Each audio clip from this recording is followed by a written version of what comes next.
National Weather Service in Chicago has issued a severe thunderstorm warning for Kendall County in northeastern Illinois, northeastern LaSalle County in north-central Illinois, northwestern Will County in northeastern Six counties Illinois, affecting southeastern north DeKalb central County in and north-central northeastern Illinois. southern Kane County in northeastern Illinois, southwestern DuPage County in northeastern Illinois, until 7:45 p.m.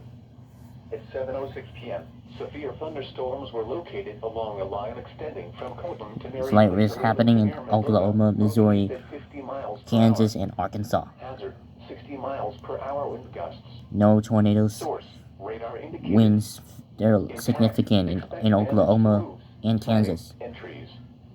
Locations impacted include Aurora, Joliet, Naperville, Likely a 5% chance. Wheaton, Downers Grove, DeKalb, Romeoville, Plainfield, Woodridge, Oswego, Glen Ellen, West Chicago, Batavia, Geneva, Yorkville, Channahon, Minooka, Plano, Sandwich, Sheridan, Lisle, Crest Hill, Montgomery, and North Aurora.